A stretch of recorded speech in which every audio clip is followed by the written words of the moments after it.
Jackfruit is one of the banner commodities of Eastern Visayas. True to its name, the EVIARC Sweet is a jackfruit variety that is well known for its sweetness and great potential for processing. Most of the farms that cultivate EVIARC Sweet is situated in Leyte. However, for a farmer from Calbayog, Samar, a noble dream for his province emerged. Ako si Mike Pedroso, sa organic jackfruit farmer, Barangay Karayman, Calbayog City, Samar.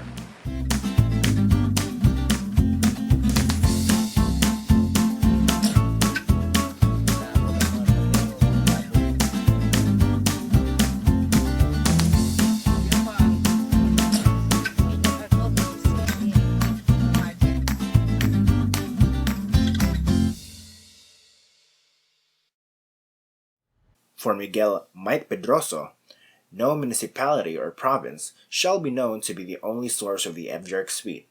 It is truly admirable for one to have such dream, as he isn't even a native of Calbayog. I was born and raised in Baguio, but because of my profession, I was able to go to Isabel Leyte to work. So I was a chemical engineer, and in 1999, the company offered for an early separation program. Being with HR, I give a recommendation, or I propose that we conduct a 5-day training to those who will avail of the retirement. And it was during this time that we made some plans of what we will be doing after Pasar, or after the company. So for myself, as they say, I'm already too old to retire, too young to retire, but too old to look for another job. So one of the options that I thought of was going into farming. So even during that time in 1999, I already know that I will go into farming. And during that training, I identified jackfruit as my crop of choice. Why? Because I read in one of the magazines, agriculture magazines, that Region 8 is well suited for jackfruit production. So we decided to retire, or to stay here in Calbayog. Mainly because the area is still open, and there are many things that I can do here.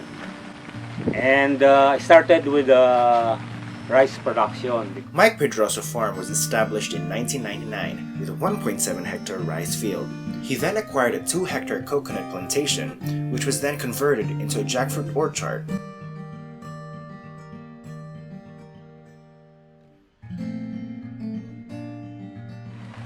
At the start, I found it very difficult to look for planting material for jackfruit, and eventually I was able to join an organization, the Calbayog High Value Crop Planters Association, which is already working on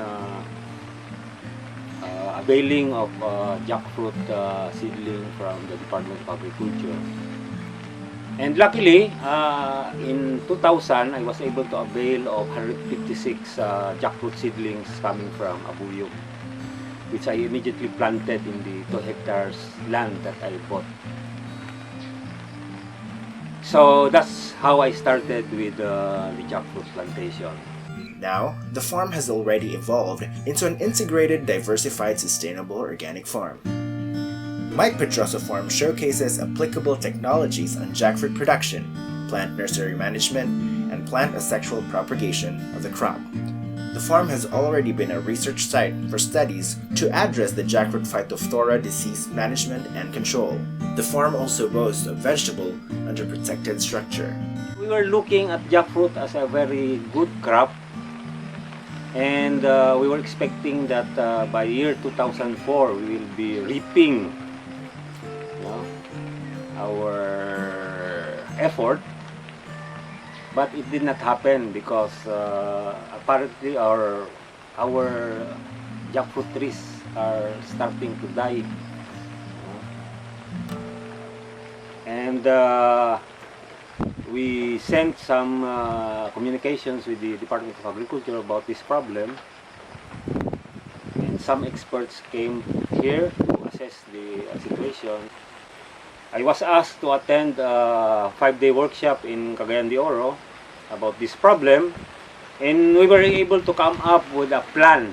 No? So it was a 3-year plan to study the problem about jackfruit. No?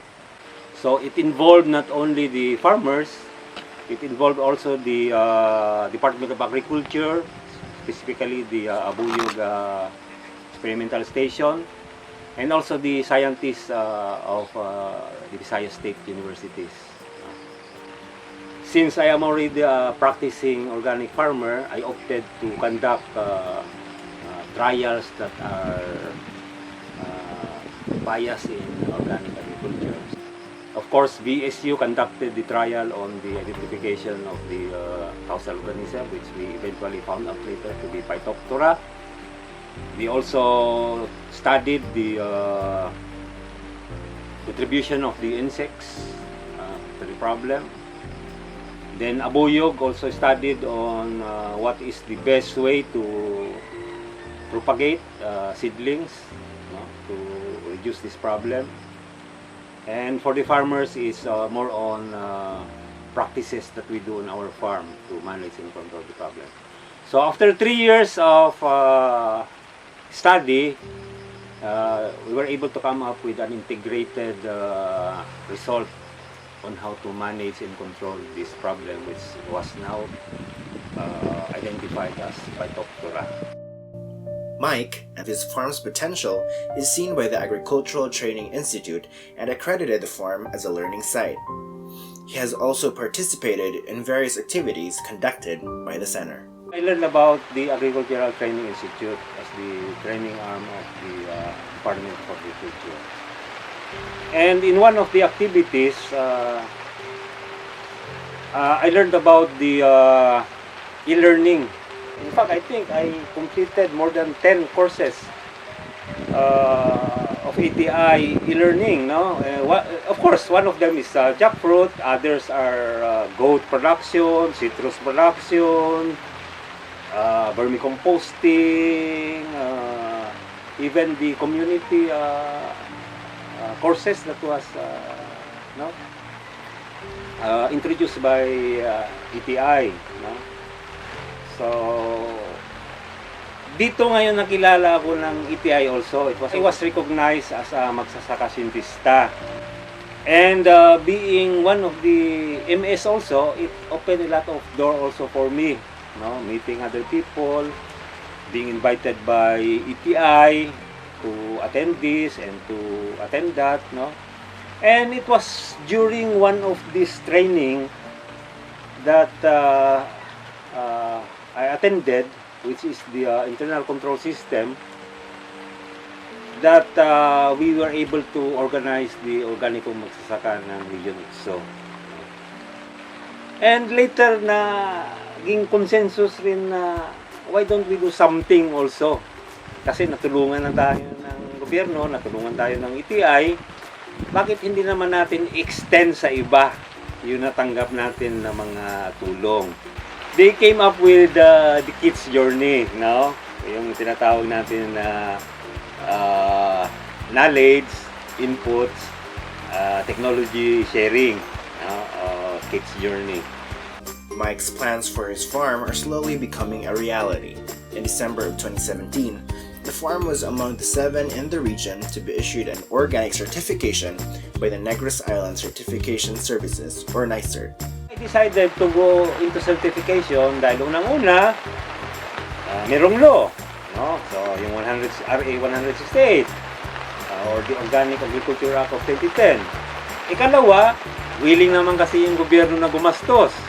Diba, it's also nice to know na somebody will certify you na you're really practicing organic. Hindi lang yung ikaw lang, saka yung customer mo nag-claim. So, in short, Actually, last December, final inspection, and we're very glad also, very happy that we were able to pass the inspection process. And last December 20, we were given our compliance certificate. And my Pedroso farm is now a certified or third-party certified organic farm. I have been conducting techno demo on asexual propagation every Farmers and Fishing Folk Month, no? So parang naging advocacy ko na yun during the month of May. I invite farmers and other enthusiasts to come to the farm to see yung demonstration namin on how to produce quality planting materials, no? So yun yung isang advocacy ng farm, no? Teaching farmers how to produce their own planting materials, quality planting materials. So yun yung ginagawa ng farm ngayon. Being the thinking farmer that he is, the list goes on for the future of Mike Pedroso Farm, as its owner has vast plans for its development. Nutrient is very important, no? Next to water and sunlight, no? So how do we manage nutrient that it will not be lost or it will not leak out of the farm? So yun yung strategic goal or strategic objective number 2 ng Mike Pedroso Farms, is to really prevent nutrient leakages. So yung mga control lines natin sa taas, that's one way of preventing nutrient leakages. Yung mga legumes natin, these are ways of keeping nutrient in the farm. It's to foster biodiversity, no? Important kasi na iba-iba yung klase ng mga taniman dito sa farm. Kasi this is one way of preventing pests and diseases, no? Kung merong biodiversity kasi na minimize yung mga sakit dito sa farm, no? So this is one way of controlling pests and diseases naturally. And also promoting yung marami na kasi tayong mga nawawalan ng mga species ng mga tanim eh. So dito sa Mike Pedroso Farms, we are trying to grow itong mga species na ito na nawawala na. I came up with a vision which summarizes what I want, what the farm wants, and everything that I believe in. And it states like making the planet fruitful. No? So that's the vision of Mike Pedroso Farm. Miguel Mike Pedroso could have just retired with the accolades he had earned from the corporate world, but instead, he took up farming, and despite setbacks, he still forges on with his dream of making his farm and the Calbayog famously sweet as his jackfruit.